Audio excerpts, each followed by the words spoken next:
ఇవాళ చాలా మంది మాట్లాడుతున్నారు, కేసీఆర్ తెచ్చిన పదవిలో కూర్చొని, కేసీఆర్ వల్ల సృష్టించబడ్డ పదవులలో కూర్చొని చాలా మంది పైరికార్లు, బ్రోకర్లు, జోకర్ నాయర్లు కూడా ఇవాళ పదవులకు వచ్చి మాట్లాడుతున్నారు. ఆనాడు కేసీఆర్ జై తెలంగాణ అంటే అమ్మో కేసీఆర్ నెంబడి నిలబడితే మాకేమైద్దామని చెప్పి ఉచ్చాలు పోసుకొని దూరం పోయిన ఎదవలు సమైక్యాంధ్ర తొత్తులుగా పనిచేసిన ఇక్కడున్న స్థానిక కాంగ్రెస్ తెలుగుదేశం నాయకులు తెలంగాణలో ఇవాళ చాలా అవాకులు చివాకులు పేలుతున్నారు. అదొక వైపు. ఏముండి ఆనాడు కేసీఆర్ తోని ఆ రోజు దానిక తెలుగుదేశంలో ఉండి అన్నా అన్నా అనుకుంటూ చుట్టూ తిరిగిన వాళ్ళు కూడా ఎప్పుడైతే కేసీఆర్ జై తెలంగాణ అని గులాబీ జెండా ఎత్తినరో పారిపోయినరు. ఎందుకంటే ఆ సమయం అటువంటిది.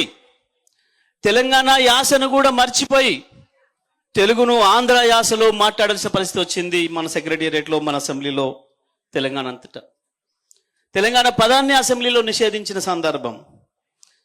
గా టైంలో ఒక్క ఆంధ్రప్రదేశ్ని కాదు, భారతదేశాన్ని కూడా చంద్రబాబు నాయుడే నడుపుతున్న సందర్భం.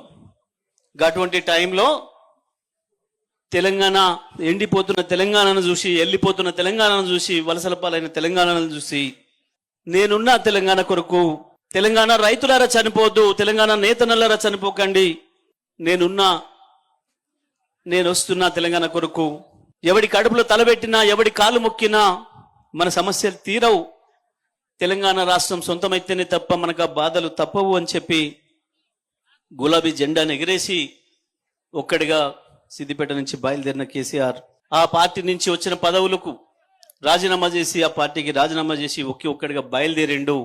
ఎన్ని అవమానాలు ఎదురైనా, ఎన్ని అవాంతరాలు ఎదురైనా ఒక్కరొక్కరిగా వస్తున్న వాళ్ళని కలుపుకొని ఊరికొక్కరే ఉన్నా, ఊరికొక్కరిని కేసీఆర్ అని పిలిచినా భయపడకుండా వచ్చిన ఉద్యమకారుల్ని వెంట పెట్టుకొని ఒక తల్లి కోడి పిల్లల్ని ఎట్లా రెక్కల కింద పెట్టి కాపాడుకుంటుందో కాకల నుంచి, గద్దల నుంచి, ఆ పద్ధతుల్లో ఉద్యమకారుల్ని కాపాడుకుంటూ ఒక్కొక్క అడుగు ఎక్కుతూ ఉద్యమాన్ని ఎట్లా నిలిపి ఉంచాలి అని చెప్పి ఎవడికి అర్థం కాని పద్ధతుల్లో ఎందుకు రాజీనామాలు చేయిస్తున్నాడు కేసీఆర్, ఎందుకు పదవుల్ని రకంగా వదిలేస్తున్నాడు, ఎందుకు ఉప ఎన్నికలు తెస్తున్నాడు అని చెప్పి ఆనాటి సమైక్యవాద తొత్తులైన కొంతమంది మీడియా వాళ్ళకు కూడా అర్థం కాకుండా ప్రతి నిమిషం తెలంగాణ చుట్టే తిప్పాలి ఈ రాజకీయాలని చెప్పి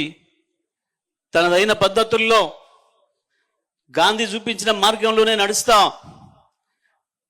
అంబేద్కర్ మనకిచ్చిన అవకాశం ఉంది ఆర్టికల్ 3లో భారతదేశంలో రాష్ట్రం ఏర్పడాలంటే ఆ పద్ధతుల్లో ఏర్పడాలని చెప్పి ఒకవైపు ఉద్యమాన్ని, ఇంకొక వైపు రాజకీయాన్ని కలగలిపి 14 సంవత్సరాలు తెలంగాణను నిలిపి ఉంచి మొదలు పెట్టినాడు.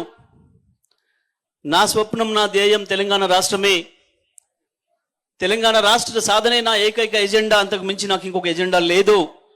తెలంగాణ వచ్చిన తర్వాత అవసరమైతే నాకు పార్టీ లేకున్నా ఏం లేదు, నేను మళ్ళీ పోయి వ్యవసాయం చేసుకుంటా తప్ప తెలంగాణ రావడమే నాకు ముఖ్యమని చెప్పి తను నిర్మాణం చేసిన పార్టీని, తన కన్న బిడ్డ అనుకుంటే అటువంటి పార్టీని వదులుకోవడానికి కూడా సిద్ధపడి, అటువంటి త్యాగాలకు సిద్ధపడి ఈ రాష్ట్రాన్ని తీసుకొచ్చింది టిఆర్ఎస్ పార్టీ కేసీఆర్ నాయకత్వంలో.